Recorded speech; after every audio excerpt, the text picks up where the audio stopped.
Hello and welcome to Sunflower Philosophy Tarot. My name is Juliana, and today's Timeless Pick a Card reading is a little bit of a fun experiment because I'm going to be using cards from the early 2000s game Apples to Apples to get your messages. And we're going to be looking at a theme in life that you're being called to explore right now, and what can help you with that theme, what might hinder you when you explore that theme, and some benefits that you'll get from exploring that theme. But I also just want to have a lot of fun with this one because I did a test reading for myself with the Apples to Apples cards, and it was really fun. So, if you're just curious as to how these will translate in a reading, stick around.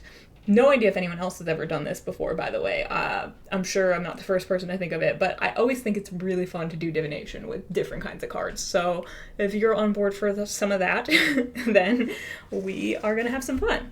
But before I get into the group selection, for today, as always, I am going to do a little meditation to help you get centered in your intuition so you can pick your groups and receive the messages that are meant for you. So if you want to stick around for that, that's just a few minutes of centering, then stick around. If not, the timestamps, as always, are in the description or the pinned comment, and you can go click ahead to wherever you want to go. And so for those of you who are joining me for the centering exercise, feel free to get comfortable, get yourself settled. Of course, if you are driving or doing anything that requires your attention, please participate in this at a later time when you have time to focus. But for those of you who are ready, now that you are comfortable, I would like you to, if you feel called to, close your eyes and bring your attention to your breathing. Excellent. So we're just going to drop down into our heart space. Let's drop into our heart space, and you can set the intention to get in touch with whatever energy comes to you right now. If there's a word that comes to you or a theme that comes to you, you can go with that. Or if not, I'm feeling really called to the themes of curiosity and wonder. So if you want to call up that feeling in your body, or maybe a memory that you associate with those words, feel free to do that as well. But something that's going to help your heart space feel as light as it can right now.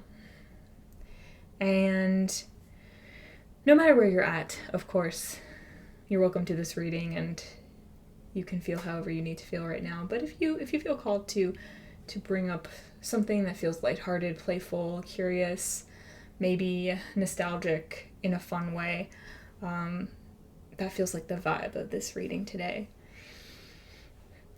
And just as you inhale and exhale, imagine that you're breathing in whatever it is that you're intending to welcome into your heart space, whatever it is that you're welcoming into your heart right now.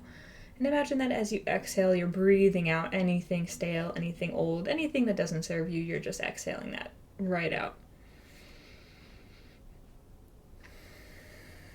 Clearing space for your intuition to show you the messages that are truly meant for you at this time, in this place, for your highest good.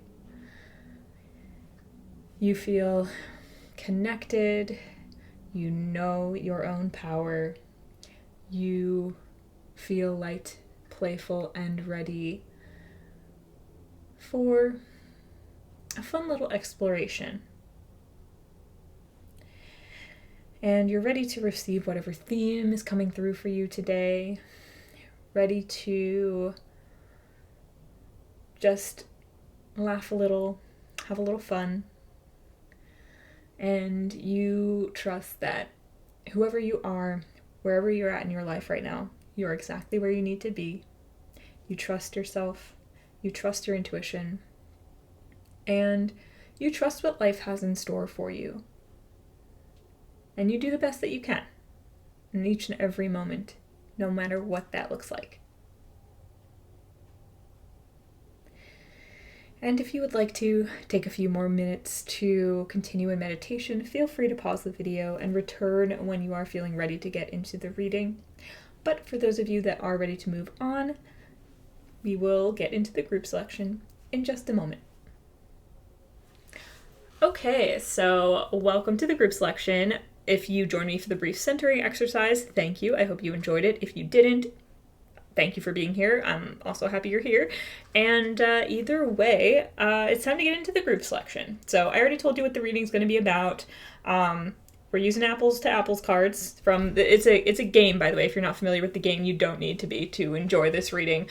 But it's like a card game with like words and stuff, and so and there's so many cards you get in the box. This is just a fraction of them that I'm using today. So we're just gonna have some fun with some words and some random outdated pop culture references, because this box is from like the early 2000s probably. And as you can see on theme, I have 4 different kinds of apples for you to choose from today. So let's go through the apples, and you can pick your group based on, whatever apple appeals to you, whatever your intuition tells you, anything. You can pick more than one group. You can pick a group and then decide it's not yours and pick a different one. You can watch all of them, doesn't matter. But if you want to pick based on an apple, let me just walk you through the different kinds of apples here. So first up, we have a very interesting apple I just heard of today when I went to the store. It's called a Kissabel apple. It's like a Kissabel red apple, and it is unique because it has apparently like red flesh inside. So it's red inside, as well as kind of pinkish on the outside. So kind of a weird one we're starting off with for group 1, but if you feel drawn to that apple, then that is your group. And then for group 2, we have a classic Granny Smith. Who doesn't love a Granny Smith? Well, if you don't, that's fine, but I'm sure some people out there do. I do. And for group 3, we have the most classic, perhaps, the Red Delicious. Classic red apple right here. Red Delicious, lovely. And last but not least, we have this lovely McIntosh apple, green and red, and quite wide. Very cute. So those are our 4 apples for today. Feel free to take some time, pause the video, go down to the timestamps and pick your group, and I will see you over in your reading. Hi, group 1. If you selected this apple, then you're in the right place, and this is your reading all about a theme that you're being called to explore in your life right now, and how you can go about that, what benefits you'll get from that. Like, we're gonna do a whole little exploration. And as I mentioned in the intro, we are having some fun today because we're just using apples to apples cards. If you're not familiar with apples to apples, it's simply a word game. It's kind of like Cards Against Humanity, but more tame, because it's for children. And it includes these green apple cards, which have like a word on them, like an adjective. And then the red apple cards have some kind of specific like pop culture reference. Like some of them are like, actors or landmarks or things like that. And I did a sample reading for myself, and it was a lot of fun to use these cards, so we're just gonna do that. So I'm gonna first use the green cards to get your theme, get something that's helping you explore your theme that you're exploring in life right now, something that could hinder your exploration, and something that, a benefit that you'll get from engaging with whatever theme comes up for you from exploring it. And then we'll close out with an extra message. But that's how we're going to do it. I'm going to use the green cards first, and then I'm going to use the red cards for clarifiers, because, that worked well when I did it before. So we're just going to see. We're going to have some fun. Group 1, so let's just get right into it. So I'm just going to shuffle up these green cards. And we're going to get started. Let's give them one more. All right. Oh, and I forgot to mention this in the intro, as I normally do, but if you do enjoy what you see here, I do offer personal readings on the website sunflowerphilosophy.com, link in the description, and my mom and I work together, and we are also both certified consulting hypnotists, and my mom does some human design, so if any of that interests you, links in the description. But without further ado, let's get your cards. So group 1, what is your theme, first of all, that you're being called to explore in life right now? So what's a theme that you're being called to explore in life right now, please, for group 1? Oh, we've got actually... Well, we've got 4 cards here. That's kind of... Well... that's kind of too many. So we're gonna keep shuffling, but if any of those cards need to pop out again, by all means, I won't say no. But let's get group one's theme. We don't want to overwhelm them. What's their theme? Let's zero in on something. Okay, we got nerdy, unhip, uncool, dorky. Okay. And what is something that can help them when they're exploring this theme? What is something that will help them move in the right direction, make the most of this exploration? Okay, that's a lot of cards, but we're going to take those two that fell out together. We got fuzzy, downy, unclear, furry, and easy, effortless, gentle, and uncomplicated. Okay. And this is interesting. This is very interesting already. And what is something that could hinder this exploration for them? What's something like an energy and attitude that could hinder them from exploring this theme in their life? What is something earthy, unrefined, natural, crude? And last but not least, what is a benefit? Like, why do they want to explore this theme? What's a positive outcome that they'll get from exploring this theme? Revolutionary, innovative, rebellious, radical.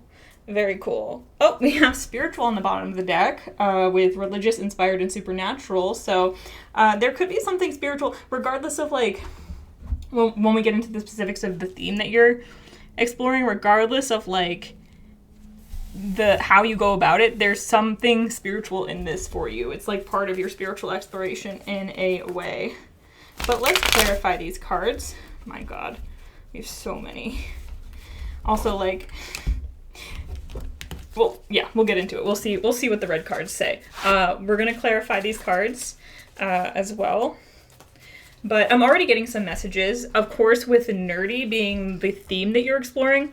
Well, it's described as unhip, uncool, and dorky. I always have a really good association with the word nerdy because, like, I would classify that myself as nerdy. I would say that nerdiness is more in nowadays than it used to be. There's fewer, like, negative connotations with the word. And to me, it just speaks of being really interested in, knowledgeable, and passionate about a particular subject or many particular subjects and being very versed in them, very smart about them. And so, I mean, you're definitely being encouraged to explore your nerdy side. Potentially, if you feel like you're already someone who's like very nerdy and you've explored your nerdy side and you do that consistently, then there might be like a new perspective that you're being called to explore it with. But let's shuffle up your red cards and see what clarifiers we get. So can you please give us a red card to clarify nerdy? Can you clarify this nerdy card, please? Give us a card to clarify nerdy, please, from the red cards. Oh, tornadoes. Interesting. Okay. Give us a card to clarify fuzzy and easy. John F. Kennedy. Interesting. Okay, give me a card, please, to clarify earthy. That's 3 cards. We're gonna shuffle it up again, but if those need to come out again, send them out again. Hard to represent, to define, no, not define, well, put a pin in that. A card to clarify earthy, please. Glaciers. Okay, and then the positive outcome, revolutionary. Can we clarify revolutionary, please? Let's clarify revolutionary. Big Macs. I mean, Big Macs kind of, like, came out in reverse. So did tornadoes, but I didn't really feel like I needed to take that in reverse. All right. And then South Park is on the bottom of the deck. So that could be something relevant for you, especially if that's like a show you like or there's some reference from that that's coming up for you. But, all right. So we're exploring nerdy. That's your theme. Okay. So I'm getting the sense that with nerdy and tornadoes, what we have under tornadoes, by the way, it says funnel-shaped cloud whirling destructively at speeds up to 300 miles per hour. Honey, do you hear a freight train? Honey? So, okay. Okay. So there's something here about examining,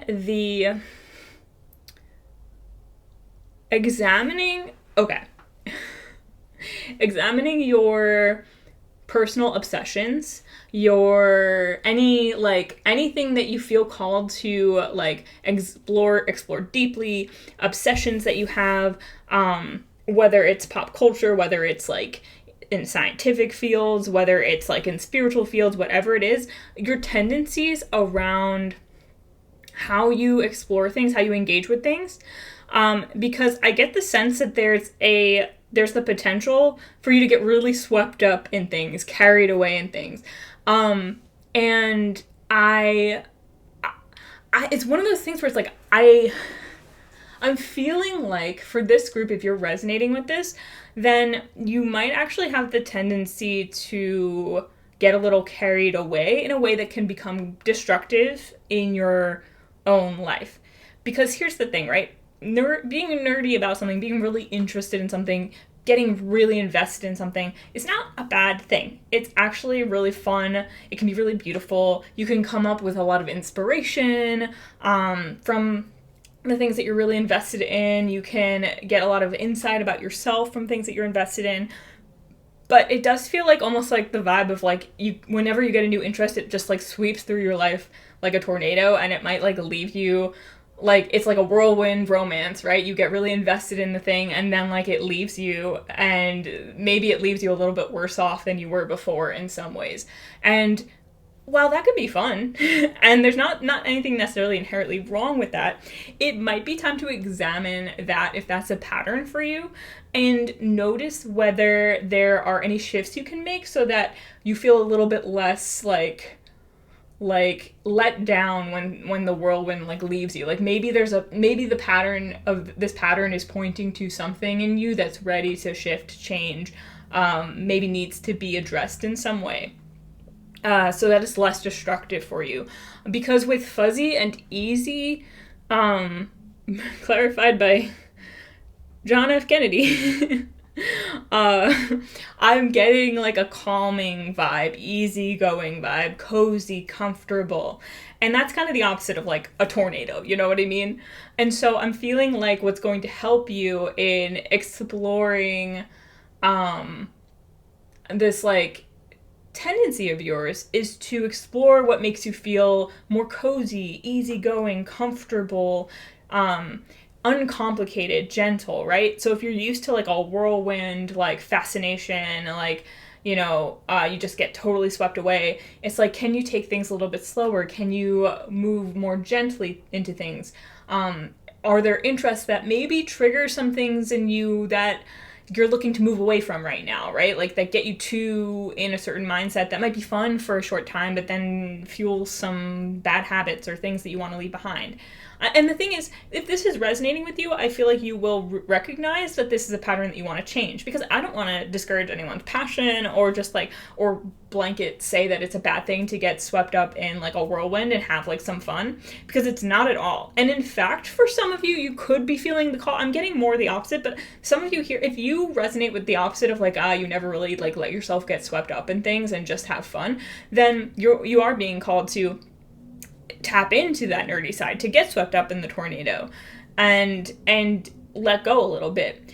But I do feel like there is a degree to which, even if that's the case, you are, either way, you're tapping into something in you that is a little bit more easygoing and comforting, comfortable, gentle. Because if you've been holding yourself back from getting swept up in like the things that you're interested in, then perhaps you've been withholding comfort from yourself, and maybe there's also a part of you that's a little too hard on yourself, like, nah, I'm like too old for that interest, right? Like I'm also getting the sense of someone who like gets rid of their stuffed animals because they're like, I'm too old for that, but then you miss them and you want them, and maybe they would provide you some comfort, especially in difficult times.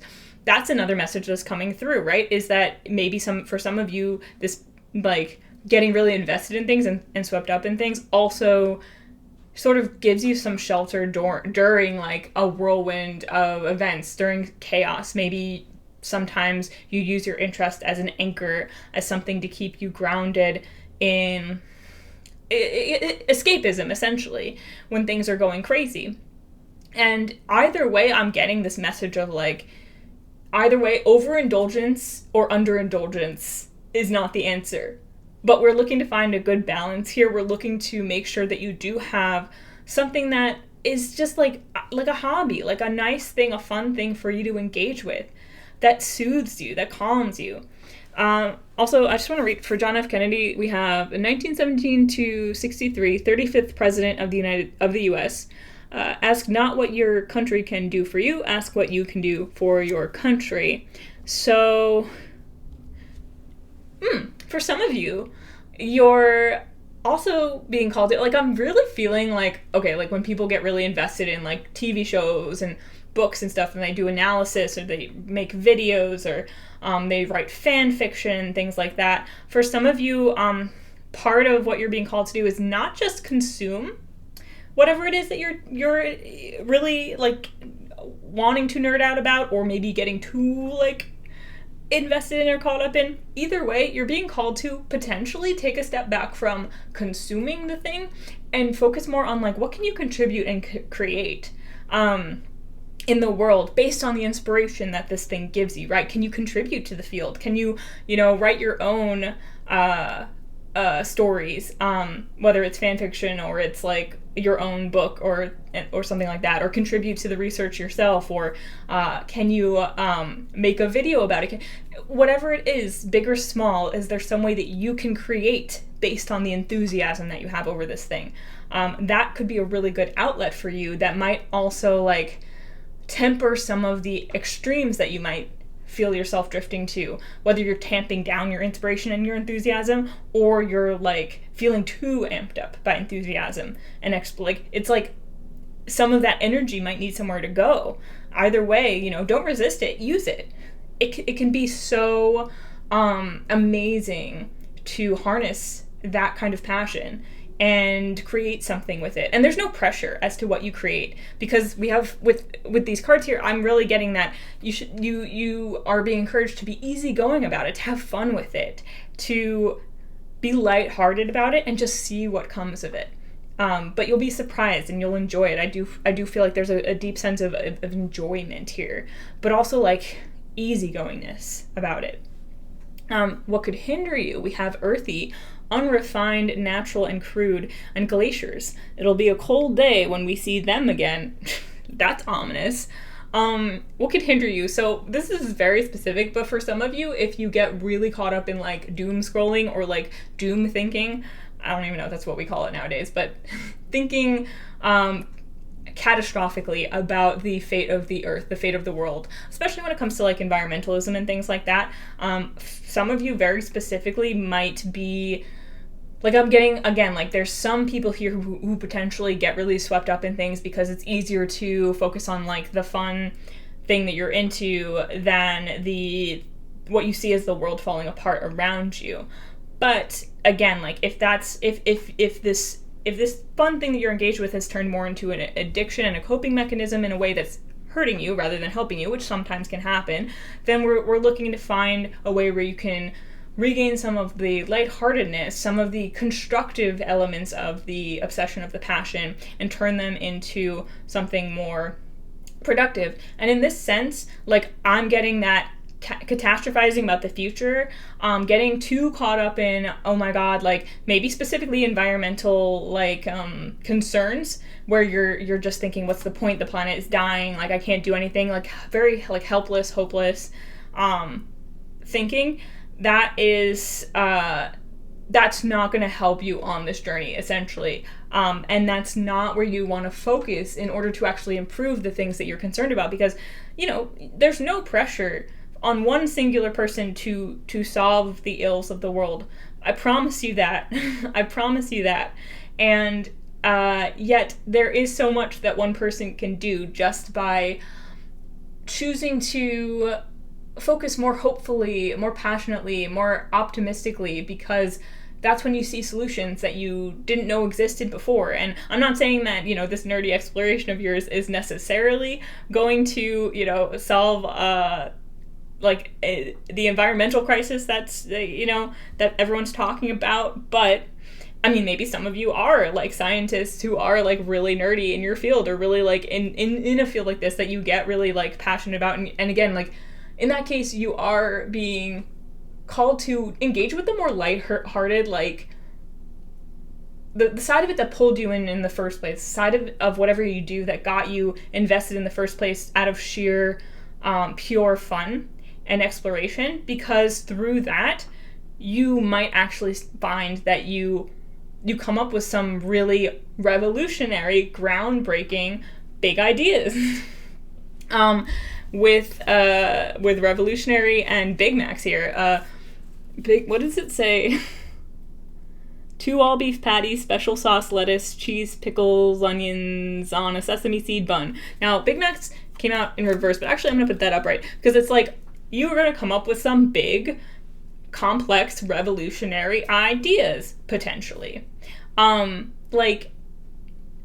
in it, like, things that, like, by getting like really nerdy about something and engaging it with it for just the fun of it, sometimes that's how the coolest and also sometimes even most like helpful and unique and important things come into being in the world. And it doesn't matter if you resonate with like working in some life-saving field and engaging with this theme that way, or if you're engaging with like a show that you love. Like there's the chance for you to have some kind of revolutionary impact with the way that you create, the way that you think, the things that you put out there. And by being like, I'm getting a sense of needing to release any impulse you have to be like, set yourself free from performance as a part of whatever it is that you're passionate about, that you're really into, right? If you're focused too much on what you look like when you're doing the thing, how other people are looking at you, how other people are seeing you, then you're not in the correct energy. What you want to be in, or you're not in the most helpful energy. The most helpful energy is when you are focused, calm, easygoing, and like also down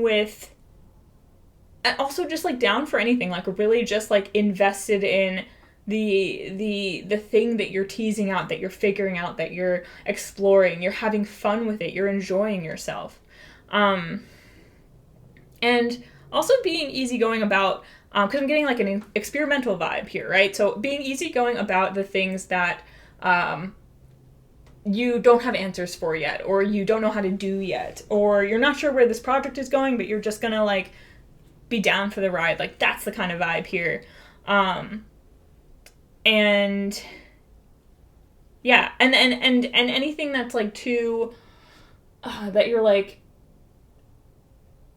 too, yeah, that brings you into catastrophizing, brings you into a state of also just like feeling like you're being observed, watched, like you're self-conscious of other people and what they're doing to a detrimental extent, because like there could be a lot of sharing and collaborating in this with other people, just seeing other people's ideas and getting inspired, and just talking with other people, discussing with other people, nerding out with other people. But if you're in a space where you're feeling like you need to perform, you need to be on, you need to be a specific kind of person, that's not what we're talking about. Like this is like revolutionary means like you're not trying to be cool or trying to be anything so that people will approve of you. It means that you're like doing whatever it is you want to do and letting things happen organically, and also like getting excited about the exploration process. That could include you exploring things that like other people don't think is cool, right? Like don't think is interesting or don't think is worthwhile, but you do, because you have that special perspective. It's really cool, and some big Macs could come from that. Some good ideas, some some really big like breakthroughs for you. And maybe for whatever field you're in, or it depends, how serious you take this, because I feel like the part of the point of this reading is that whatever you're exploring, you're not taking it too seriously, but you are very passionate about it, and you're having a lot of fun with it. And that's kind of the balance that you are looking to strike here. So with that being said, what's a closing message for this group, for group 1, to kind of sum this all up? Yeah, I'm also thinking about this apple over here, the Kissabel Rouge. I don't know if I'm saying that right. Rouge apple with the red inside. It's like there's so many surprises inside you, right? If you just explore your nerdy sides and let yourself really have fun with it, and just like let yourself go, like not judge yourself so harshly for your interest or how you engage with them. At the same time, of course, like I said in the beginning, if there's any like unhealthy patterns you feel around, like again, like if you're getting too invested to the point where it's like making your life worse and you're like, no, I really want to stop doing this, like this isn't fun for me anymore, like yeah, find a way to pull back, find a way to get that fun, that energy, that passion back without letting it get you down. But yeah, like that apple, like there's a surprise inside. there's some surprises inside, like the interests that you haven't explored yet, or the avenues you haven't explored yet, because you're maybe too concerned about how it was going to come off. All right, so what's a closing message for group 1 for this reading? What's a closing message for group 1 that you have for group 1? What do we want to close with here? Okay. We have organic, natural, clean, biological, not the apples that I bought today, that's for sure. And that's funny because, some of you, I was getting that message of potentially like an environmental focus, which, by the way, is not me saying don't, focus on the environment, but it was saying like, don't get too caught up in, doom thinking about it, that in such a way that could hinder progress that you might be able to contribute to, or like the things that you might be able to engage with that would be really helpful for your community. But yeah, organic. Let's clarify this with a red card, please. That's too many. Let's clarify organic for me, please, for this closing message. Clarify organic for me, please, for group 1's closing message. Okay, we have Chicago and Bigfoot. That's funny, these cards almost came out earlier. With the Supreme Court on the bottom of the deck, just in case that's relevant for anyone here. Organic. Chicago and Bigfoot. Chicago, third largest city in the United States, our kind of town. And Bigfoot, legendary North American monster, aka Sasquatch, or the abominable snowman. Okay, so your closing message is actually, you can't see those cards. Hold on, let me move them up. So we have organic with Chicago and Bigfoot here. So I'm going to move these over. So, okay. So it's almost opposite vibes, right? With Chicago versus like Bigfoot. Like Bigfoot, is this like cryptid that's out in nature and literally like in isolation from humanity. But then Chicago is like this huge, like teeming metropolis with a bunch of people, very industrial, it's a city. So you may resonate then again with needing to get out and maybe be in more natural environments.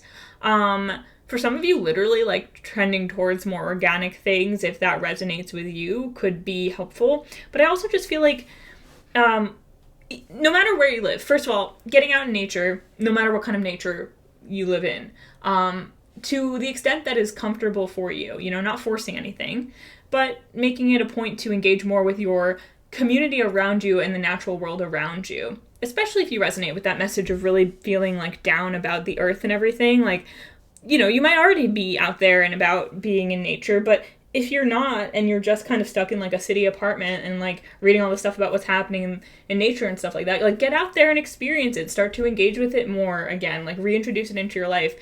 Look at the bird, talk to the birds, the squirrels, the animals.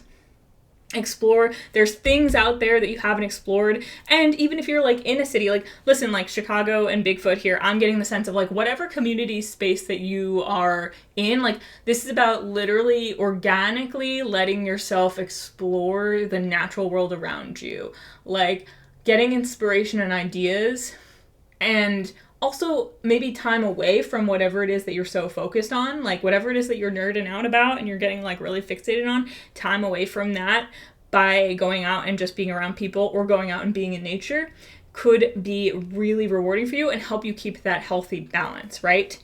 That we were talking about earlier.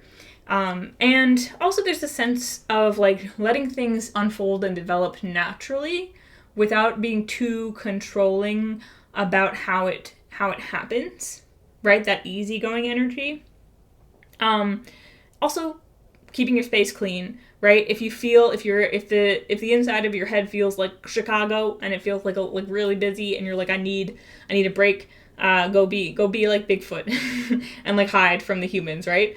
But, you know, do both, right? Keep a balance. That's the kind of vibe that I'm getting here. Like you need human interaction. You need to engage with other people's ideas and environments, different environments than you're usually in. But then you also need your alone time. You need your time to just be yourself, to be with your own kind, shall we say, fellow nerds in arms, whatever it is that you are really interested in exploring, and whatever it is that you feel called to nerd out about in response to this reading, or just in general in your life.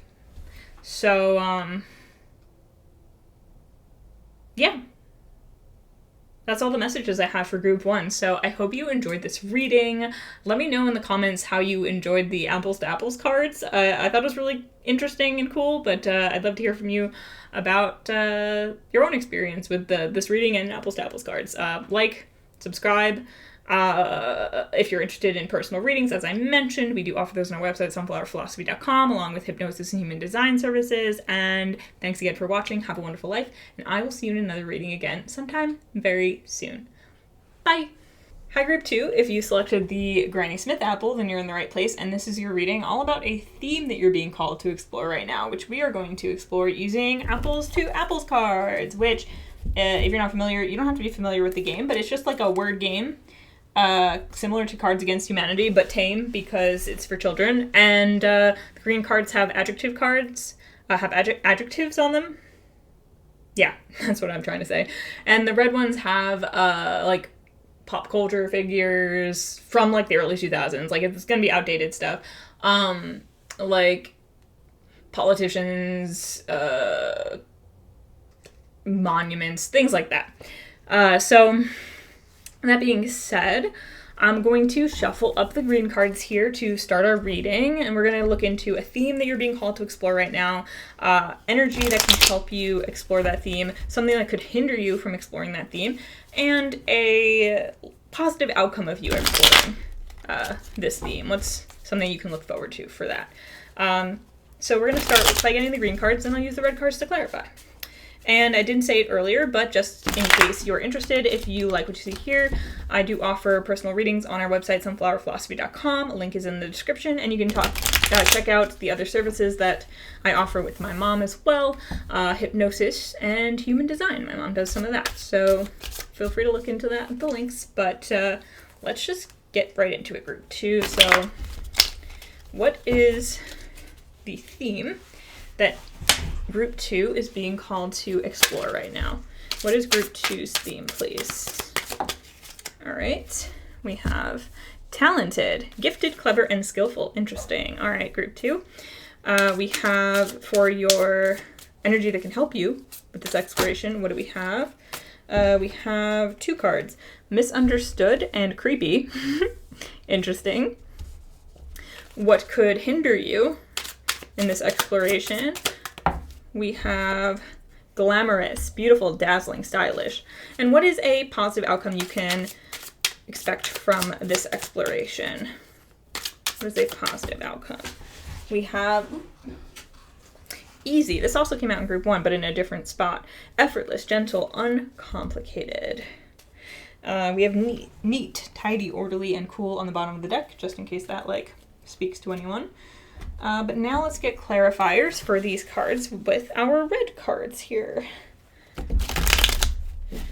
All right. Let's clarify first this talented card, please. Can we clarify a talented, please, for group 2? Duct tape. All right. Can we clarify misunderstood and creepy, please?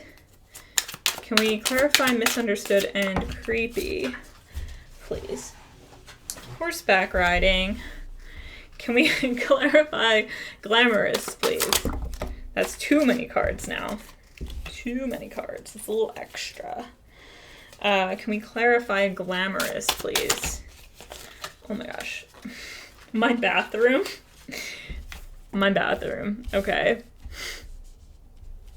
And can we clarify easy? A high school bathroom. This is why I love apples to apples, guys. This is, I mean, it's, you know, if you've ever played this or Cards Against Humanity, you know the deal, but it's funny. But don't worry, there are messages here. Also on the bottom of the deck we have discos, just in case that resonates with anyone. But that being said, let's get into your theme, group 2. So talented, gifted, clever, and skillful. Duct tape, all purpose, all of the time. Well, group 2, it seems to me that you are very talented and you're being called to explore your talents on a deeper level. And notice, okay, you might be someone who is a bit of a jack of all trades, master of none kind of type, you know? I'm getting, you know, you could do almost anything. So if you have anything that sticks out for you when you think of your talents or things that you want to explore, I feel like this is talented in a very broad way. Like, you're talented at doing like pretty much anything. And so whatever you feel called to explore, it's almost like even if you're starting something new, consider that you're maybe already gifted at it, already talented at it, and just go for it. But also don't hesitate to explore more than one talent or switch to a different hobby or thing that you want to explore in life, because there's this sense that like, here's a really important message.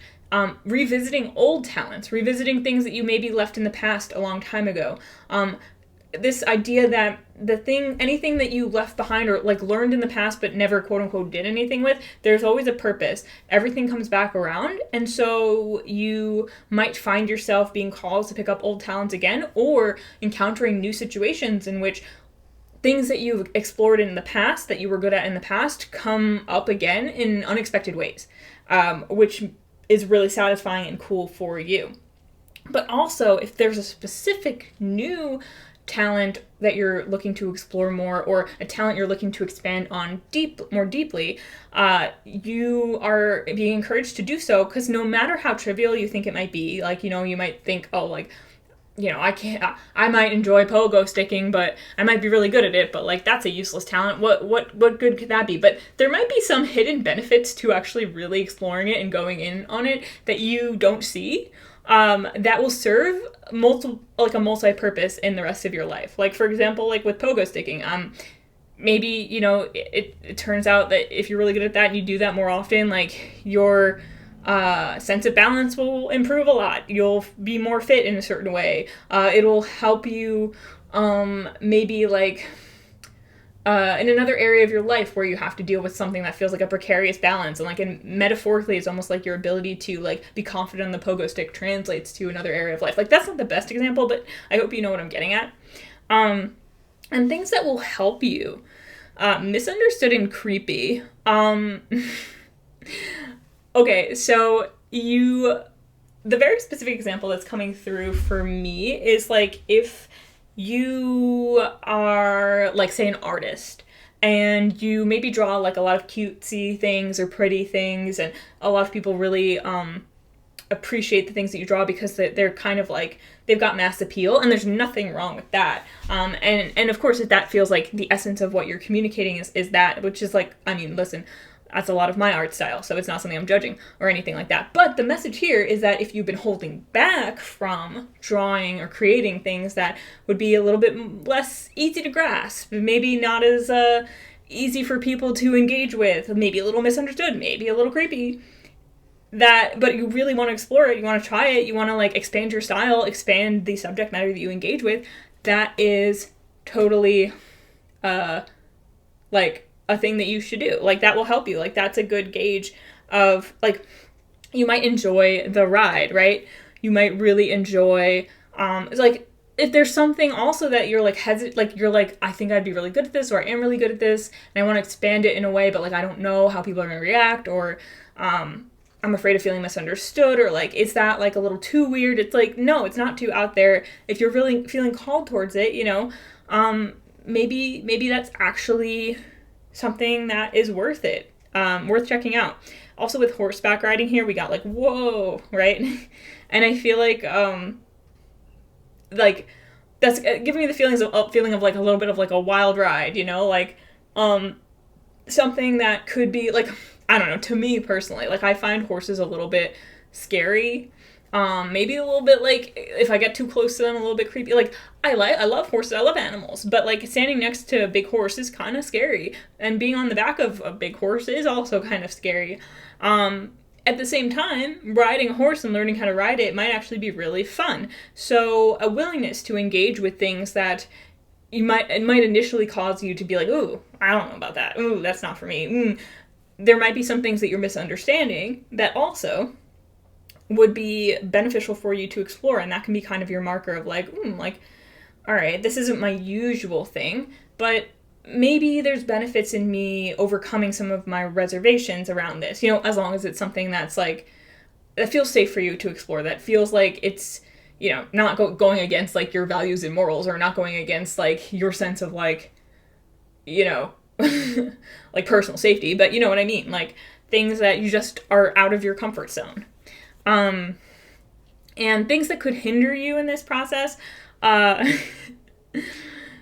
being too concerned with being showy, how you show up to other people, how other people view you.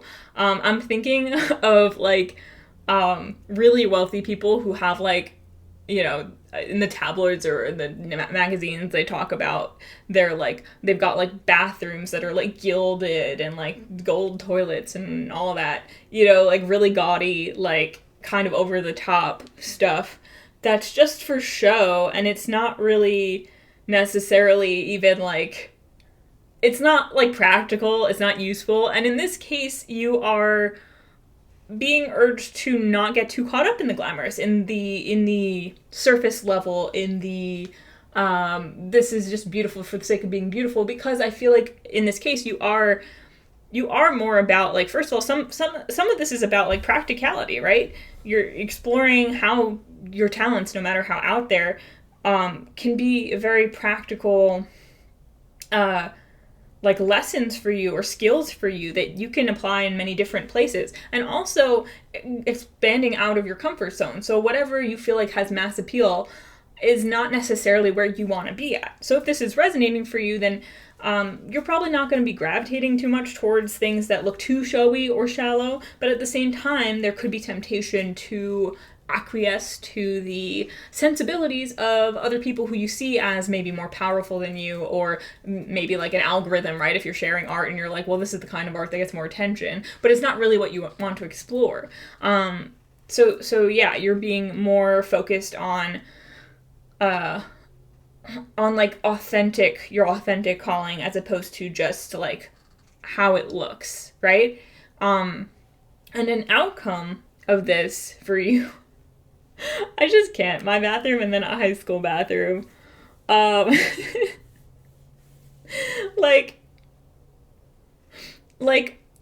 okay. So like my bathroom, it's like your comfort zone, right? Like your home bathroom, you're like comfortable with, you're like, all right, like there's no one here, you know, to see me, like, you know, you're vulnerable in the bathroom, like you're showering or whatever. And like, it's like a private space. But a high school bathroom can be a lot a lot more. There could be a lot going on. It'd be kind of gross. It can be kind of like awful. There's other people. There's just a lot going on. It's not really a safe space, right? But I feel like what this is bringing you to, an outcome of this is that you're going to feel much more easygoing, effortless, and just yourself in situations that once would have made you as uncomfortable as a high school bathroom might. You know what I mean? Like, you're going to feel... also the quote on this, I just want to read it. Fools rush in where angels fear to tread. So, by Alexander Pope. So you're going to be that but you're not going to fear to tread there, right? You're going to be able to engage with the stuff that, like, people might be more uncomfortable with, which is really, like, ties a lot back into this idea of, like, delving into the misunderstood and the creepy, delving into the things that are a little bit more, like, risque, that will be a little bit more of a wild ride, and trusting that, like, the skills that you've already developed, right? Like, your talents, your skills, that you've already developed, will translate marvelously into these new environments, but also will be expanded upon in such a way that will be very helpful for you. Like, I just get the sense of someone going from a little bit more uptight and a little bit more anxious to much more easygoing and confident in all different scenarios and situations. Someone who has a narrower comfort zone to someone who has a much more expanded comfort zone, because you are your comfort zone, because you've realized how equipped you are for so many different environments and situations, and you come to understand that you have nothing to fear in these places that once might have seemed foreign to you, scary to you, right? Yeah, so you're just expanding your comfort zone. You're expanding your sense of self. You're understanding that comfort isn't something that exists outside of you, but it's something that you create within you. And you are bringing other times when you've learned to expand yourself outside of your comfort zone, you're bringing that past experience with you into to the next level, basically. Really cool. Okay, group 2. So let's get a closing message with some of these cards. All right, so what is a closing message for group 2? How do we want to close this reading out? What's a closing message for group 2? What's a closing message for group 2? Cruel, mean, harsh, and merciless. All right, let's clarify that. With spunky on the bottom of the deck. Perky, lively, and spirited. Okay. Cruel. And let's clarify with a red card. All right, so can you clarify this cruel card, this closing message, please? Oh, a treehouse. Your first high-rise apartment. Claude Monet on the bottom of a deck. All right. Closing message is for you. Examining mean, harsh, merciless. Okay. Examining ways in which you might be a bit cruel or hard on yourself, in a way that prevents you from engaging with this kind of self-expansion and exploration, right? Recognizing that some of your anxiety around engaging with things that make you slightly uncomfortable, like the source of that discomfort is less about the subject matter that you're engaging with and more about the ways that you internalize any kind of hesitation or criticism when you try to push boundaries. Like, I'm getting someone who has outgrown the space that they're in, but if they try to push a boundary, they get shut down, or they fear getting shut down because you've internalized maybe some past experiences where you shut yourself down before you let anyone else get the chance to. And so, like, with your very first high-rise apartment, I'm getting like this kind of feeling of, like, you know, your first treehouse might not be the most grand living space, you know? It might be a shoddy piece of work, but as a kid, if you're, playing in a treehouse, it doesn't matter, right? Just the fact that you have one is cool. The fact that you get to play in one is cool, and you use your imagination to make it whatever place that you want to make it, right? But, if you're an adult and you're living in a treehouse, it might seem very pale in comparison to the luxuries that you could have in a real house, and it doesn't have the same amenities. It's not quite as glamorous, as good. But at the same time, I think with whatever it is that you're looking to explore, you're not going to, build the most beautiful house the first time around that you explore it.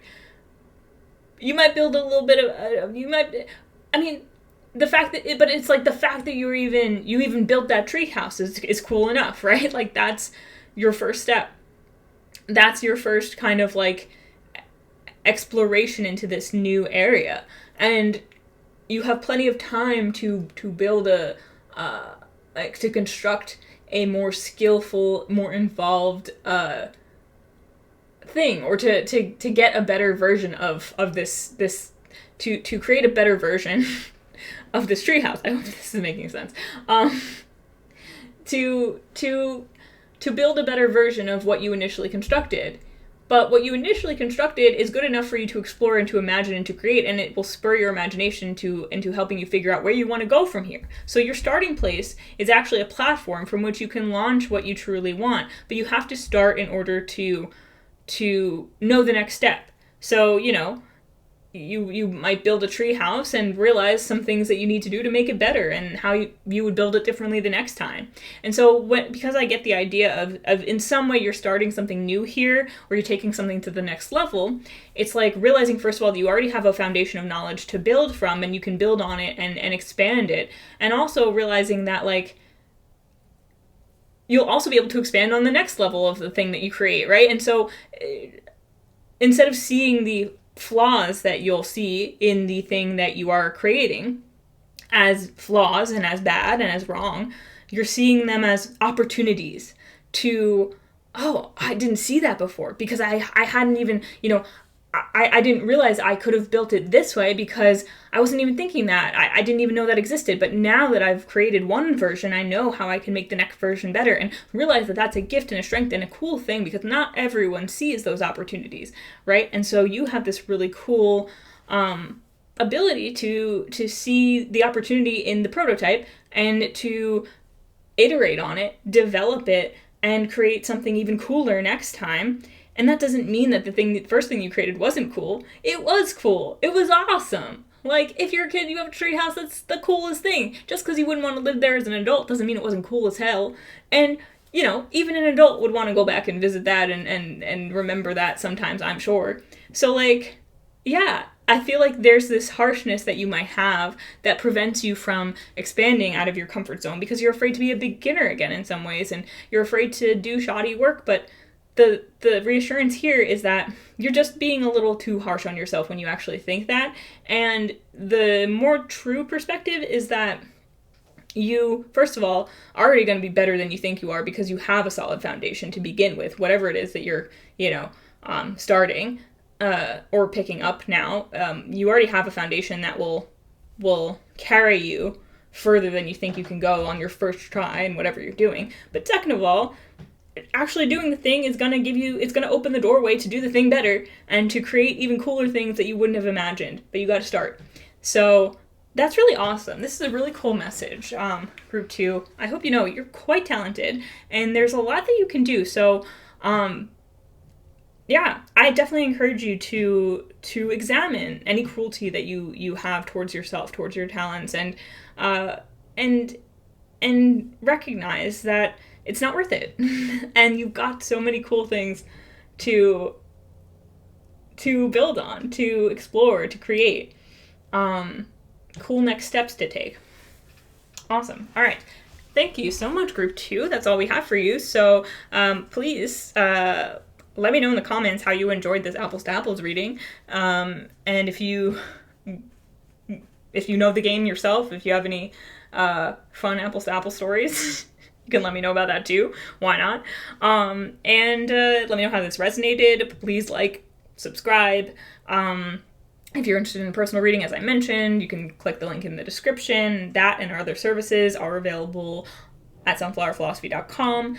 And yeah, I hope you have a wonderful life, and I'll see you in another reading again sometime very soon. Bye!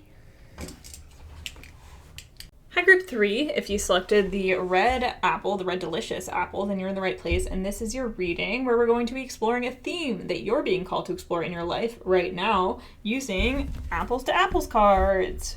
Now, if you're not familiar, Apples to Apples is a word game, kind of similar to Cards Against Humanity. The green cards are adjectives, the red cards are like pop culture things. Of course, these are going to be outdated because my Apples to Apples box is from the early 2000s, but I had some fun doing the other readings, so I am excited to get into this. So as I mentioned, we're exploring a theme that is important for you to explore right now, and we're gonna get a card to represent what that theme is. We're gonna ask what's some energy or something that can help you explore that theme, what might hinder you from exploring that theme, and what a positive outcome will be from you exploring this theme. So let's get right into it. And as I'm shuffling these cards, I also want to say that, actually, that popped right out. I'm going to put that over in your theme section. I'm just going to say that, oh, that popped right out too. Put that over here. That if you're interested in a personal reading, I do offer those on our website, sunflowerphilosophy.com. And if you are interested in hypnosis or human design, my mom and I work together, and we are both certified consulting hypnotists, and my mom does human design as well, so that's also available on our website. Link is in the description. But these cards just came out so easily, all flipped over like this, which is fascinating. So I'm gonna wait to flip them over. I've been doing this slightly different in each group, but I'm gonna wait to flip these over until we get our clarifiers. So let's now get our clarifiers for Group 3. So first things first, what is the clarifier for, wow, that came over, okay. I guess we're gonna be doing this one at a time, huh? Yep, all right. Wow, this is so different from the other groups. Okay. And last but not least. All right. So we're going to be doing this one at a time, I guess. And we'll just see how it goes. So first things first then, Group 3. Just so you know, I did not wait to flip these over one at a time for the other groups. The cards just kind of flipped out like this for you, so I'm going with it. So for your theme, we have pathetic, pitiful, distressing, heartrending, and homeless shelter. Oh my god! What? What? Apples to Apples? Oh, come on. Oh, that's so rude. Okay, wait. No, but there's a message here. We're going to get into it. In the United States, nearly 3/4 of the help for the homeless comes from the private sector, mostly from church soup kitchens. Okay, so right away, as awful as that feels, that combination of cards feels, I do feel like there's a pretty clear message here about a theme that you're exploring. And the theme that you are exploring, Group 3, is what makes you feel, when you feel pathetic, what makes you feel pathetic? Especially when it comes to areas of your life where you feel like you need to ask for help or you don't know how to ask for help. There's the theme of feeling pathetic, what causes you to feel that way, and what effects you see in your life on account of feeling that way, right? Because, the reason I reacted so strongly when I saw pathetic come out with homeless shelters is because I feel like that is a harsh judgment that some people might make on people who are, well, I guess the term nowadays is unhoused, but also the idea that homeless shelters themselves are often underfunded and might not have the amenities or means to serve people in the way that they need to. And so there's this sense of not having enough resources, not having enough, not being enough, but also pathetic being something that means sad and like pitiful, like looked down upon. And that is not the most positive or kind way to look upon anyone, regardless of their situation, regardless of the presumptions that society makes about a person in a certain situation. And so it just felt like a combination that it's just such an uncomfortable combination, and yet at the same time being real about it, like there are a lot of people who don't feel sympathy towards people in certain degrees of poverty or distress, or people who struggle to see the worthiness in serving those causes, or people who struggle with their sense of self when they find themselves in a difficult situation and they don't know how to accept help and how to see themselves when they're in a situation that they were taught is their fault, is somehow morally wrong, or like a sign of a failing of theirs. And I feel like that is the theme that we're exploring in you. Like, where do you feel pathetic? And where's that popping up in your life? And what is the impact of this feeling on you? And also, potentially for some people, a tendency to view others in this lens, to view others with pity, in a way that, like, pity can have some sympathy entwined with it, but pity, it inherently places someone below you, and it's not really always the kindness that people think that it is. And so where you feel pitiful or where you feel full of pity for someone else might be pointing at the same thing for you, like a source of a feeling downtrodden and low, that you're being called to examine right now. And something that will help you examining this is repulsive, disgusting, offensive, and foul, and Broadway, the New York theater district. They say the neon lights shine bright on Broadway. The quote by Barry Mann. Okay, well, the emotion of finding something repulsive, that is an experience that is actually going to help you. Yes, that's going to help you examine this theme, because that's your signpost. When you find something or someone or yourself repulsive, literally, like, you feel repelled by it, you feel like disgusted by it, you feel deeply affected by it, deeply offended by it, that's where you're meant to, that's a sign, like, that's something you're meant to tap into and look at in yourself, especially if it's a trait that you find within yourself as well. Parts of you that you find repulsive, because it's kind of like this mirroring or this reflection where things that you find repulsive in the outer world are also things you find repulsive in yourself. And there's some kind of paradigm shift that you're meant to be having around this feeling. And with Broadway here as well, I feel like it's going to be obvious to you, like this feeling, like whatever brings up strong emotion in you, strong feeling, strong repelling feeling, that is what you're meant to be actually diving into. And it's like, that feeling will be so obvious to you. It would be like the bright lights on Broadway, right? Like a billboard, or like a theater sign, like a flashing, like I'm getting like those blinking lights, on the marquee, like a marquee, yeah. Like that's your like neon sign that there's an issue here. There's something that's unsettled within you that's looking to be addressed. Now, what's something that can hinder your exploration of this theme? Adorable, loving, charming, and delightful, clarified by Italy, European Republic, shaped like a boot, a very fashionable boot. Okay, this is kind of, every group has kind of had a similar thing about things hindering you being like the thing that's the more obvious, more popular, or more easy to swallow. So you're not about your comfort zone right now. You're not about you're not about erring on the side of, oh, this is acceptable, this is cute, this is sweet, this is easy to digest, this is fashionable, this is in, this is popular. You are instead focusing on the things that you are more tempted to label as the opposite. Like, I'm thinking of, like, if someone is really, repulsed by, like, insects, right?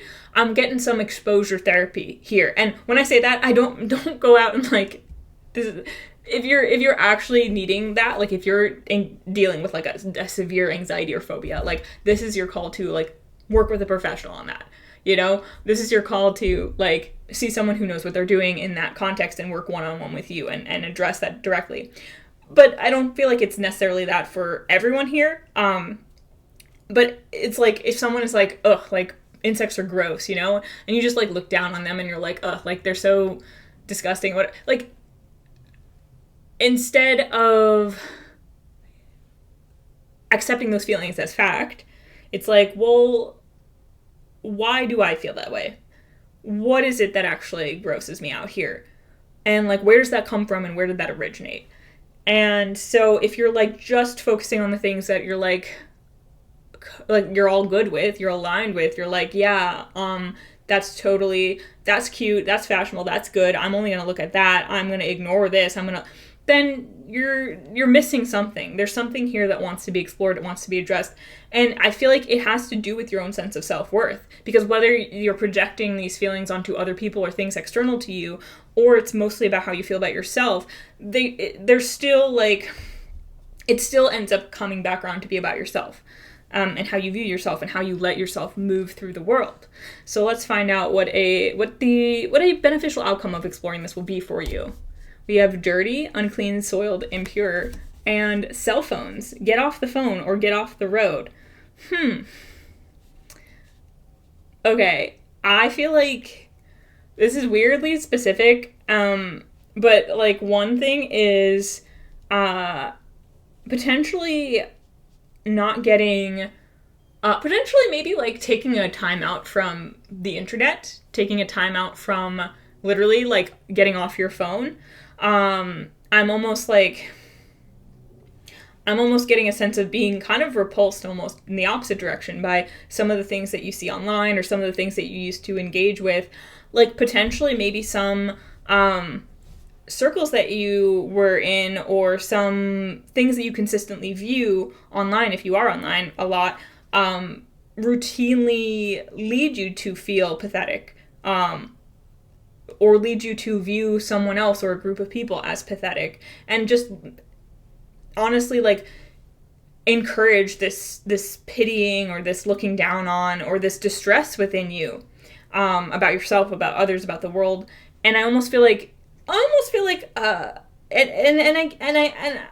you know, maybe this won't be how you feel about it forever, but I almost feel like an outcome of this, which could be positive at least for the short term, is this kind of transferring of that feeling of like repulsion from yourself or from a group of people to more like your phone and social media and the things that you see on there, being like, you're like, you know what, no, this isn't for me. And it's almost like it doesn't feel like a complete end of the journey. Like it feels like you might just need some time out, and it is like a sense that like what you are doing is addressing some kind of polarizing feeling inside of you and learning how to neutralize it a bit.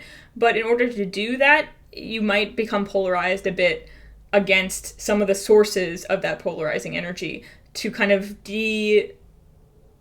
cleanse you a bit from that. Like there's some kind of rhetoric or some kind of like environment that you're like detoxing from, you're getting away from, because it's to you, you can kind of feel how it's been it impacting you in a negative way, in a way that's causing you to experience like quite a bit of polarization in your system in a way that just is not working for you anymore. This is a really interesting, potentially polarizing message, honestly, group 2. I mean 3. Maybe group 2 is also a message for you, but all right, let's get a closing message for you. And I just want to say,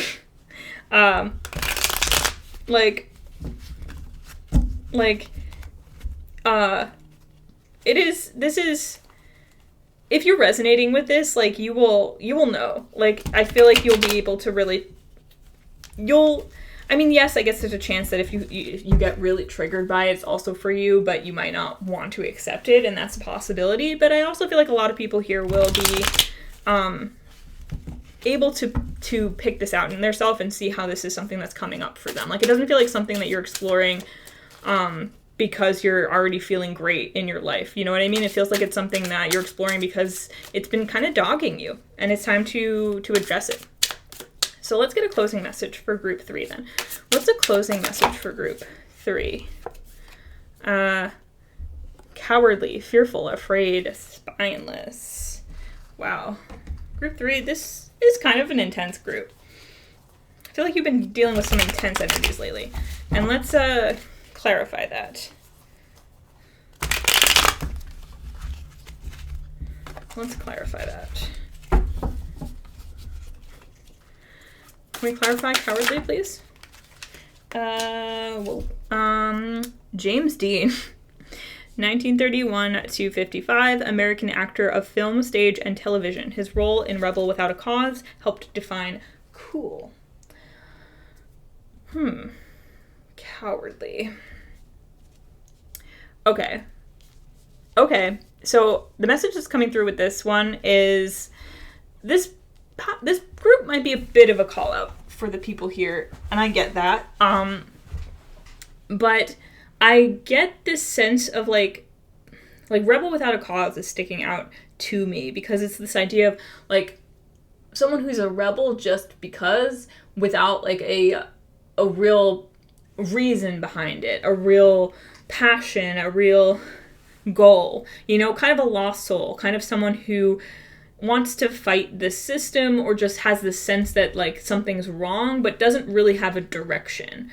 And this sense of like cowardly also speaking to the word pathetic, right? Like I feel like for some of you, you feel a bit cowardly in the face of some of these things that cause you so much disgust or offense, or feeling like you kind of feel a strong emotion about something, but then you don't really know what to do about that. You don't know how to make it better. You don't know how to improve other people's lives or improve your life because you feel, again, like you feel like you're just stopped by fear. And I'm getting the sense that you want to develop a sense of, like a real sense of, like there's this helpless feeling that I feel like speaks to that theme that we're talking about, like pathetic, you know, when you feel pathetic, you also feel kind of helpless, or you see someone else as helpless, right? And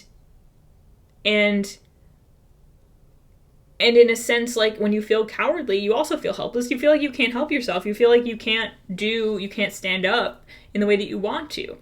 But you want to be like a rebel with a cause, right? Like if you're going to be a rebel, you want to be able to direct that energy in a productive, constructive way. And so I feel like the benefit of you beginning to explore this polarization in yourself that, you know, maybe has gotten old is it's kind of an extension of actually like the outcome of this, which is that you are going to find your inner strength and direction.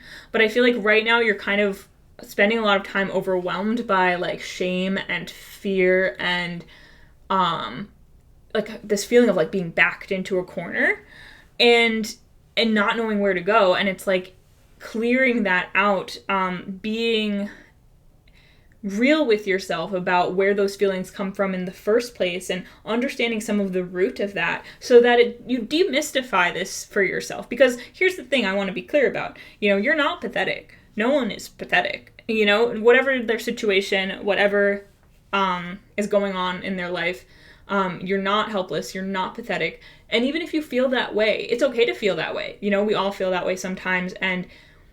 And when you accept help from others, you're not helpless, right? Helpless implies you can't help yourself. No one can help you. You're helpless. You're without help. But when you accept help from others, you're helpful. I mean, they're helping you. And, you know, if someone else has something to give, chances are you're helping them by helping them give what they have to give. And so you are being assured that there's courage in asking for help. There's courage in admitting your shames and fears and flaws. There's courage in stepping up and saying, I'm going to do what I need to do for my health or to make this situation better for myself or someone else. And you're finding that courage and you're recognizing where you've been discouraged. And you've maybe received a lot of messaging in your life that's been discouraging, but you're disconnecting from a lot of that now. Because you're noticing when something encourages that in you, by the feelings that you get, by the patterns that you have that bring up these feelings of being repelled, being repulsed, by I think people or things especially if you're being repulsed by like things that you see in other people, like traits and attributes, it's probably like a bit of a projection of your own traits and attributes that you're ashamed of, right? But that's the thing, is like, because you're being able to see this and you're being able to see your reaction to it, you understand that like, oh, this isn't really about them. This is about me and how I feel about myself. But once you realize that, it doesn't have the same power over you it once did. And when you clear some of that junk out, some of those presumptions you have about yourself, some of the shame and stuff that's masquerading as potentially shaming other people, then you have so much more clarity about who you are really deep down and what's important to you, what you value, what your cause is. Because I do feel like you're someone who has a lot of energy, who has a lot of passion when you're being your truest self, who would love to, I'm getting like Sagittarius now. Maybe Sagittarius is an important astrological sign in your chart, or even if not, I'm getting like the sense of like having an arrow, like a bow and arrow, and having a direction, having a specific target. And so I feel like this will help you actually find out what your cause is, what you're passionate about, what motivates you in a positive direction, by removing the things that demotivate you in a negative direction, if that makes sense, you know, that hold you back, because you are quite powerful, and you have the power to see the power in yourself and in other people. And there's like just a perspective shift that I feel like you're going through right now, and it's calling you towards the things that you might have avoided and might have seen in a negative light, because those are the very things that you need in this moment to shift your perspective on, to understand differently, to make sure that you are getting what you need out of life, and asking for help when you need it, and just seeing yourself in a more empowered light. Okay, group 3. That was a kind of heavy one, but I hope that this resonated and gave you some clarity or even comfort in some way. Please feel free to share in the comments if you would like to. I would love to know how you feel about like the apples to apples format. But also if you have any like insights from the reading you want to share, please feel free to do that. Like, subscribe. And of course, if you're interested in personal readings, we do offer those on sunflowerphilosophy.com, link in the description, along with our other services. Thanks again for watching. Have a wonderful life, and I will see you in another reading again sometime very soon. Bye. Hi, Group 4. If you selected the McIntosh apple, then you're in the right place, and this is your reading all about a theme that is coming through for you to explore right now in your life. And we're going to be using the apples to apples cards to explore that. So if you're not familiar with apples to apples, it's a kind of like a word game, kind of similar to Cards Against Humanity, but less inappropriate because it is for children. And green cards are the adjectives, red cards are like pop culture figures, but like more from like before, like the early 2000s and earlier, because my version of the game is old.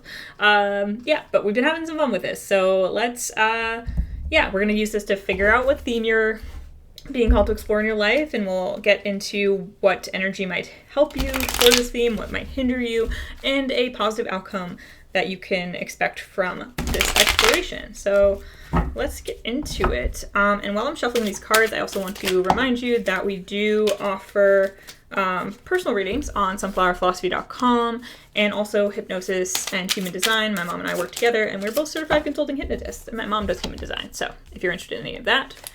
Also, interesting, your cards are flipping out in a similar way that group 3s did. Like one at a time and like face down. So that's interesting, because that's not how I did this for every group. I didn't leave them face down. Well, what are we on now? We're on what might hinder group 3 in exploring their theme, whatever that is. What energy might hinder group 3 in exploring that theme? Okay. That fell on the floor. We have, there we go. And then what is the positive outcome that group 3 can expect from exploring this theme? What is a positive outcome? That's too many cards. What is a positive outcome that group 4, am I calling you group 3? I meant group 4.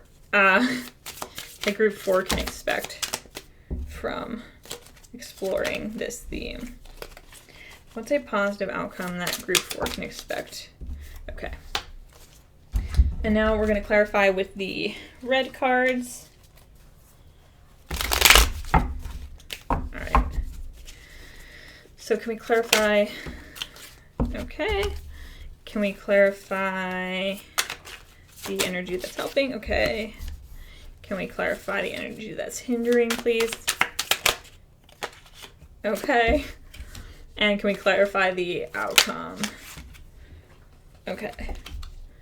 Cool. All right, and we're just gonna do it the same as we did for group 3 then, I guess, and just flip it over one by one and see what comes out. All right, so group 4, your theme is courageous, brave, gallant, dauntless, and your clarifier is Big Bang Theory, a cosmological theory for the origin of the universe, an explosive idea. Oh, okay. This is kind of opposite to the energy of group 3. Interesting, but I wonder if it's also a continuation. Okay, so the theme that you're being called to explore is courage, bravery, gallantness, dauntlessness. And I feel like this is around sharing your ideas or a revolutionary new idea or some kind of project that you start that like has potential to get really big, or growing your ideas. Even expanding your business or expanding your reach or expanding your platform, expanding your like notoriety is the word coming to me, but that's not maybe the best word. Like being seen by more people, being out there in some way, or at least your ideas being out there in some way. Energy that can help you is awesome, amazing, remarkable, and majestic, and clarified by going to grandma's. Grandmother, what big teeth you have, from Little Red Riding Hood. Awesome, like the Big Bang Theory, like the awesome power. I'm getting like awesome not just as in like that's awesome, but like awesome as in like big, like when people use the word awesome in a much more kind of like the awesome power, the this, that, you know what I mean? Like a descriptive way, I guess. Well, I guess it's descriptive either way. You know what I mean? So like, and it's interesting because like awesome, like remarkable, amazing, majestic is also like clarified by going to grandma's, which kind of feels like a juxtaposition not because like going to grandma's can be awesome, but because it's like much more of like a cozy, comforting, generally, at least, theoretically, a vibe, like a much more mundane and equally important, but mundane experience.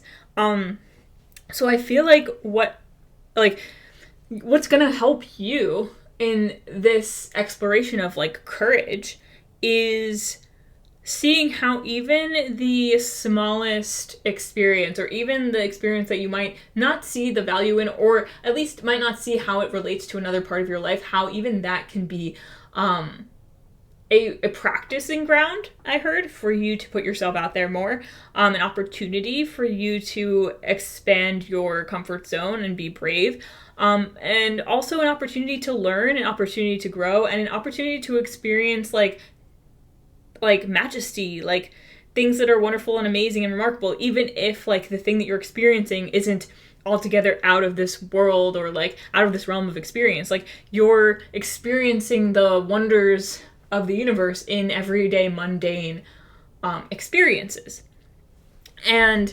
that is going to help you feel more emboldened in some way and it's going to expand, I feel like, expand your vision of the universe and also of your place in it and what you do and your own power in it. So what could hinder this energy? Spunky, perky, lively, spirited, and milk. 3 glasses a day will give you the gratitude of the dairy industry. Oh, okay. So what could hinder you is if you're trying to this is similar to some of the other groups as well, but if you're trying to put on a face, if you're trying to appear like courageous, spunky, lively, instead of embodying it, right? Like I'm feeling this as almost like overcompensating, over-exaggerating, trying too hard. That's not what we're talking about here. And when it comes to milk, like I don't know, I'm getting like the idea of like milk spoiling if you leave it out. Like, you know, you're not putting yourself out there just for the sake of it. You're not being the center of attention just for the sake of it.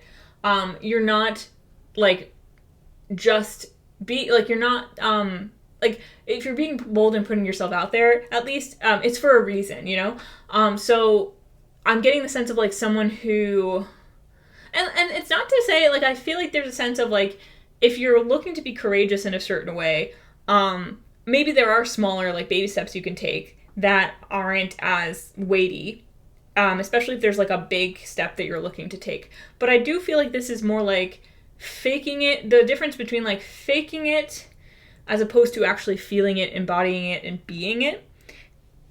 And one is lasting and one is not. And so, but especially if you're doing this to please others as opposed to yourself. So if you're pretending to be perky, lively, and spirited because of you want to, you know, keep the vibe up or like be perceived in a certain way, that's going to spoil after a while. That's not going to last. That's not going to, people are going to see through that, and it's not going to satisfy you, most importantly. But what is your true courage within you. And sometimes that will mean, you know, being in your true energy, and that might not be the most lively thing. That might not be the most out there thing. Maybe you're not always feeling called to put your ideas out there or make yourself the center of attention. It's knowing when you are in a situation in order to receive or when you're in a situation to give. And, you know, sometimes you got to shut up and listen. Like if you're going to grandma's house, maybe grandma has a lot of wisdom for you. Maybe you never really sat and listened to her before, but you're like, oh, you know what? Like, let me, and this is metaphorical, of course.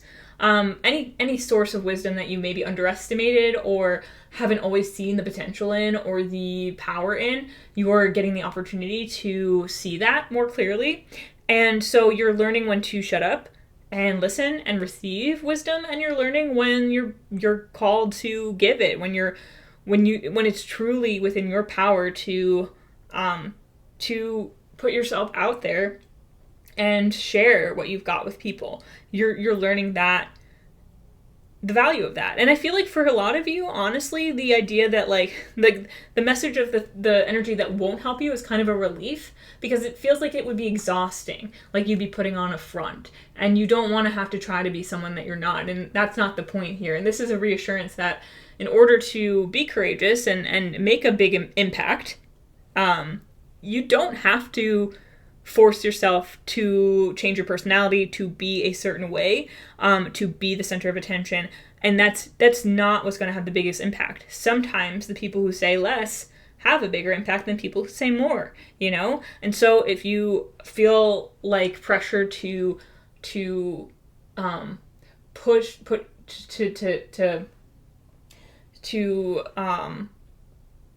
be extra talkative when you'd rather just be silent, or to try to get a word into a conversation just for the sake of it. No, that's not what this is about.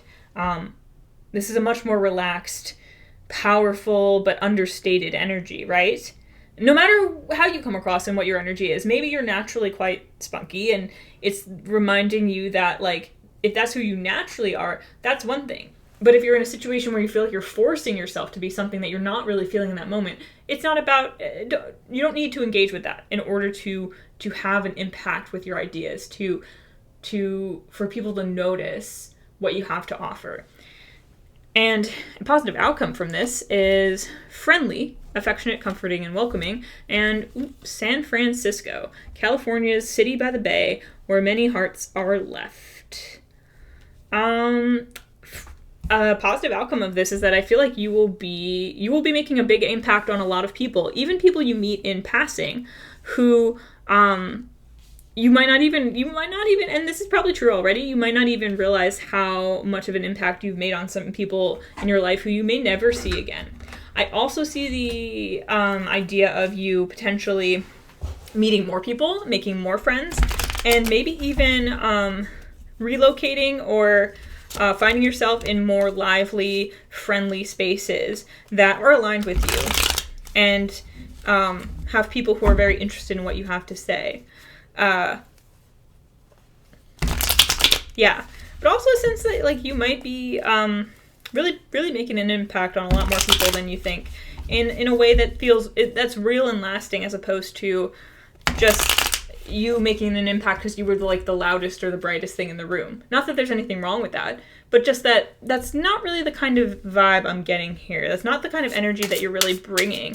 It's something deep within, a deep empowered courage within, but also like it's not flashy or showy or trying, and it's real, and people can sense that. So what is a closing message for group 4 then? How do we want to close this? Oh, okay. Will I take 3 cards for you? For this, I think I will, because I did all flip over. So we have European, industrious, and snappy. So European, of Europe, from Europe, about Europe. Industrious, diligent, busy, hardworking, and snappy, stylish, trendy, fast. I mean, some of you might literally be going to Europe, visiting Europe, called to imitate European styles. Maybe also some of you might be interested in European philosophers. I don't know where that's coming from, but that's coming through. Maybe some of you are actually focused on adjusting your style of dress. Like finding a way of dressing yourself that feels more aligned with who you truly are, and not just how you want to be perceived. And those don't always have to be the same thing. Sometimes you think you want to be perceived one way, but how you actually feel comfortable and who you actually feel inside is a different way. Because, you know, sometimes you put more value on things that you see as not really truly you, thinking that who you really truly are maybe is incorrect or just not as cool. But deep down inside, that's who you really want to be. And so you're kind of like, again, like this idea that I'm getting the idea of someone who like feels like they have to force themselves to be out there and lively and talkative all the time, to come across as friendly and to make an impact on people and to share your ideas and to put yourself out there. But you don't have to try as hard as all that. It's a much more understated way, and it's like you're being brave enough not only to put yourself out there when you truly feel called to, in the way that you truly feel called to, but also the bravery and courage to take a step back, to sit back when you really don't feel called to speak, and to let yourself go, quote unquote, unnoticed, knowing that that's not really what's happening, and that there are times when that's actually the most beneficial thing for you to do. Can we just clarify this clothing message, please? Oh my gosh, so many cards for you guys. Wall Street and Bigfoot. Bigfoot came out in this position for another group too. Scene of the crime on the bottom of the deck. I feel like that might be significant for someone, but European, industrious, and snappy with Wall Street and Bigfoot. I'm getting like, you know, like snappy, like I'm feeling like an industrious, and like Wall Street, like, you know, someone who's like walking in their like suit and they're like, you know, and snappy dressing. I'm getting like European, like very like well dressed and like yet not flashy necessarily. At least not in the street. Like it depends on like where you are in Europe. I'm not trying to, if you're from Europe, you know, I know there's a lot of different countries and a lot of different cultures and a lot of different ways of dressing and being, to be clear. But this like, there's a lot of like, at least overseas, there's a lot of talk of like European style, European fashion, and like how it's a bit different from like American, for example, because that's where I'm from, or other styles and things like that. But I'm getting also like and clean and like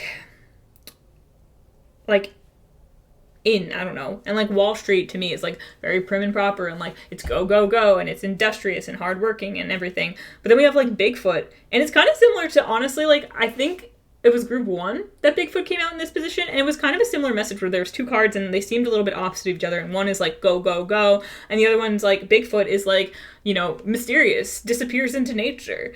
No one really knows that Bigfoot exists. And so like think about it, like Wall Street is in your face. Wall Street is like, oh yeah, like, you know, like we're working 24/7 on that grind, finances, suits, and all that. Gotta like look a certain way, act a certain way. And then Bigfoot is just like out there in the wilderness, and everyone's like, does Bigfoot exist? Is it even real? What? how did it get? Does it travel through dimensions, or is it an alien? What is it? What is Bigfoot? You know what I mean? Fascinated by it, highly impacted by it. One encounter with Bigfoot would send someone spiraling. You know what I mean? Like, people don't expect to encounter Bigfoot, so it's a there's two very different energies here, but it's a reminder not to discount the energy, the vibe of a Bigfoot type character. Bigfoot's not looking to be the center of attention. Bigfoot's not trying to be on the news and stuff, but if Bigfoot were to come out into, like, town, sure as hell Bigfoot would be on the news, right? People would be very impacted by Bigfoot, but Bigfoot also is like, listen, I don't want to be, and, you know, I don't know for sure that Bigfoot exists, but if any of the cryptids that have not been confirmed exist, I think I'm down with Bigfoot. I think Bigfoot's out there. But it's like, in spite of the fact that no one knows if Bigfoot's 100% for sure out there, or at least, you know, most people don't. Like, you know, people who've encountered Bigfoot, I'm sure, beg to differ. But, like, in spite of that, Bigfoot as a concept makes a really big impact on people. And I feel like there is a balance here, like, between you, like, if you're used to, like, there's this idea, like, Wall Street, like, you're, like, you know, you gotta wear a very, very specific mask and have a very specific persona, versus Bigfoot, like, people don't even know who you are. People don't even know everything about you. People are so curious about you, right? And there's this power in that unknowableness, unknownness. And it's not trying to cultivate either energy in yourself, and not trying to embody either thing or be either thing. It's more like appreciating the power in all different kinds of ways of being, and understanding that when you experience those in your life, when they pop up in your life, you're not meant to judge them or quash them or tell yourself that you're doing things the wrong way. And you're meant to just be doing things in the way that feels most natural to you. And I do feel like Bigfoot embodies that a little bit better than Wall Street in the way that I'm thinking, because I'm thinking of Bigfoot as just being, like, very much out there doing their own thing, and Wall Street being a much more restrictive, kind of specific environment. In terms of, like, you know, the kinds of people who work there and the things that you can do there. But I also feel like it depends on really where you feel most at home, how you feel most at home being, and what feels most natural to you that you don't need to force, right? And also understanding that you might feel different ways at different times in your life, or at different gatherings. You might be more like, you're out there like networking and you're, like, talking and you've got a strategy and everything, versus other times you're just like, I'm in the corner, like, observing, I'm watching, I'm, like, chilling, and every so often, like, I'll maybe, like, have something to say and I'll just drop some wisdom and people will be, like, shook, and then they'll be like, where did that come from? You know what I mean? Like, that's the two different vibes I'm getting, and it's not to shade one or the other, or to say one or the other is better, but it's more about, like, what is most natural to you?